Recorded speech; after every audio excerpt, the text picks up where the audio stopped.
या इमारत दुर्घटनेनंतर भिवंडी निजामपूर महापालिका क्षेत्रामधल्या इमारतींमधल्या सुरक्षिततेचा प्रश्न हा पुन्हा एकदा ऐरणीवर आलाय। इथं हजारो इमारती या धोकादायक स्थितीमध्ये आहेत। या धोकादायक इमारतींमध्ये राहणाऱ्या तब्बल 30,000 नागरिकांना आपला जीव अक्षरशः टांगणीला त्यांचा लागलेला आहे। प्रशासनाकडनं योग्य कारवाईची मागणी आता होती।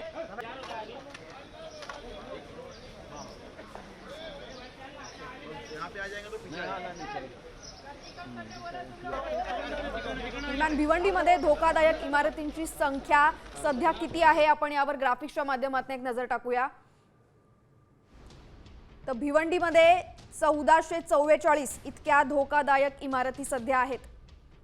तर 289 या अति धोकादायक इमारती म्हणून भिवंडीमध्ये गणल्या जातात।